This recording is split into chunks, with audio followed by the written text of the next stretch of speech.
I appreciate you coming here to listen to my talk. Last time I was preparing this talk, I was almost in time, 18 minutes, so I will go a little bit faster than it should be. My name is Yuri, and I'm from Intel Corporation, Product Security Incident Response Team and Security Center of Excellence.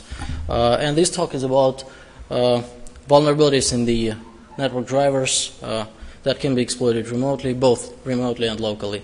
I will mostly speak about wireless examples, the examples in wireless LAN drivers, but major results are applicable to any network drivers. So the agenda of my talk is as follows. First, I will describe the remote vulnerabilities in wireless LAN in wireless LAN case only. You heard from, well, it's this area was covered during last year quite extensively, but hopefully I will deliver some more interesting results, and we'll see that. So it will include wireless introduction to the wireless LAN frames format, then how to fuzz and how to construct your own simple beacon frame fuzzer. Then we'll discuss more advanced examples of vulnerabilities, remotely exploitable vulnerabilities in WLAN drivers, and briefly touch the environment that penetration tester of wireless LAN drivers should should have.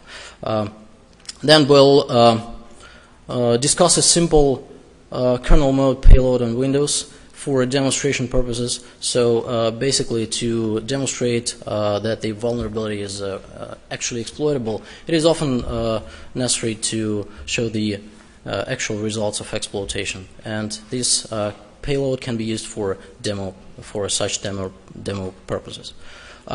Then the vulnerabilities in the network drivers can be also local, so they can lead to local privilege escalation, and we'll discuss them as well. And finally, sorry, it's not the finally, but some specific types of local vulnerabilities in the network drivers can be exploited actually remotely by the attackers, and I will demonstrate that. We'll discuss an example of such vulnerability, how to exploit them, and how to identify them while penetration testing. And I'll show you the brief demo of exploiting remotely the local vulnerability. And finally, I will describe two examples of mitigated vulnerabilities in Intel Centrino WLAN drivers. The first example is remote code execution vulnerability, and the second is local vulnerability. And I'll conclude. So the first of all, remote wireless LAN vulnerabilities. Let's discuss the format of the brief format of the WLAN frames. First of all, they can consist of a MAC header defined by the MAC-V specification, and you can see this header on the screen. It contains type and subtype information, for example, beacon subtype of management type frame. It contains source, destination, access point, MAC addresses, BSSID, and some other information. The MAC header followed by the variable length frame body, also defined by the MAC-V specification. This is more interesting part of the frame for attackers. It contains some mandatory fixed parameters like capability info, authentication algorithm ID, etc. But it also contains a number of tagged information elements, such as SSID or supported traits. Tagged information element can be described by the following structure. It contains the ID of the information element, the length of the information element, and the contents of that element. So it is clearly the type length value structure. You can see the two examples of information elements that can be present in the wireless LAN frames, SSID and supported traits. So, why information elements is a nice way for an attacker to exploit WLAN driver? First of all, the length comes right before the information element data and is used in buffer processing. For example, the attacker can send unexpected length to trigger some kind of overflow. The maximum information element is 255 bytes, which is in most cases enough to contain some kernel mode payload. And a frame can have actually multiple information elements. So this gives an attacker even more space for the shellcode to place there. Also, drivers may accept and process unspecified information elements within the frame.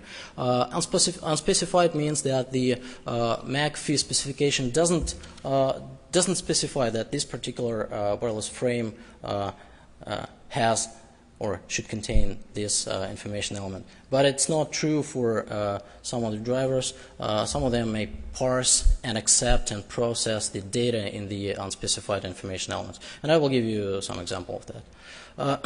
So the example, which is very close to the example on the previous slide, but there is a difference. Where is the difference? The difference in the length parameter. The maximum length of supported traits element is 8 bytes and defined in NTDD NDs.h, but not every driver developer knows about it. Well, finally, all the driver developers will know about it. But so the length here is greater than the maximum length that is allowed for this information element, and this may cause problems. So, to construct your own very simple raw injection beacon fuzzer, we need to understand why I have chosen. I need to explain why I have chosen the beacon frames, beacon fuzzer. So beacons are good to exploit because they are processed by the driver even when not connected to any WLAN.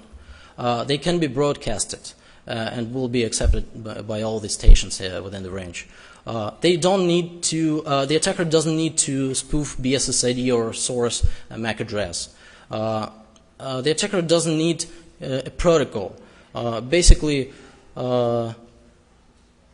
the beacons are not preceded by any frames. Well, in the protocol, so they don't have to. The attackers don't have to wait when target sends some request. They don't have to match the challenge response pairs and so on. So that's why the beacons are fairly easy to inject.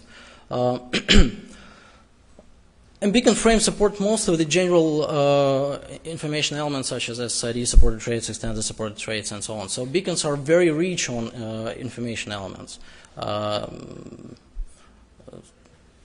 Basically, that gives the attacker a freedom to place, to find the vulnerability in processing different information elements. So the question is why beacons are used in most of the current exploits.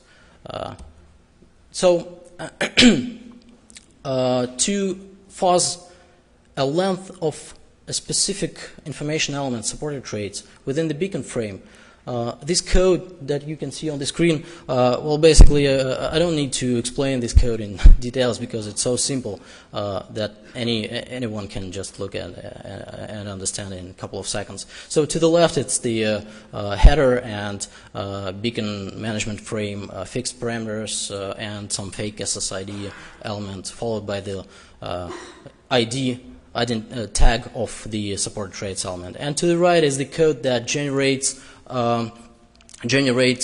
supported traits contents from 0 to 255 bytes long, and the contents are increasing bytes. This is useful if, for example, in stack exploits, it's useful to identify quickly the distance between the buffer and instruction pointer and base pointer and so on.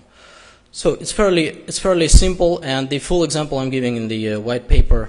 Basically, the white paper contains the much more information that than I will describe in the presentation. So for details, please go and read the white paper. All right, so that was very simple facts about the fuzzing and exploiting the and vulnerabilities in the wireless LAN drivers. But let's discuss more advanced remote vulnerabilities. First of all, we considered just beacon frame, but beacon frames may not actually contain any vulnerability. The driver may not have any vulnerability while processing beacon frames. So it is sometimes necessary to inject other types of frames. For example, association response frame. The attacker can exploit the driver while the station is connecting to WLAN or associating with access point by injecting the association response frame. So, but association response frame has actually some advantages. So, to inject a malformed beacon frame, it is roughly necessary to send thousands or even tens of thousands of beacons. To inject probe response, it is necessary to send hundreds or even thousands of probe response frames, and it's enough to send just 50 or 100 of association response frame to float the actual association response frame from the legitimate access point. And also injecting association response frames is less suspicious. Station is sending association request frame to an access point it's authenticated to, and the attacker sends malformed association response frames at rate roughly 10 per second. That's enough to flood legitimate response from access point. And this rate will rarely trigger the wireless IDS alert. So it is by exploiting the driver using association response frame, it is possible to collect all stations connecting to WLANs. For example, within this room or during a lunch in cafeteria. But association response frame has drawbacks. The station must be authenticated. Therefore, the attacker has smaller timing window. And the BSSID must match the MAC address of access point vulnerable station is associating with. In many cases, the SSID must also match. You can see the example, the screenshot of Wireshark screenshot of association response management frame.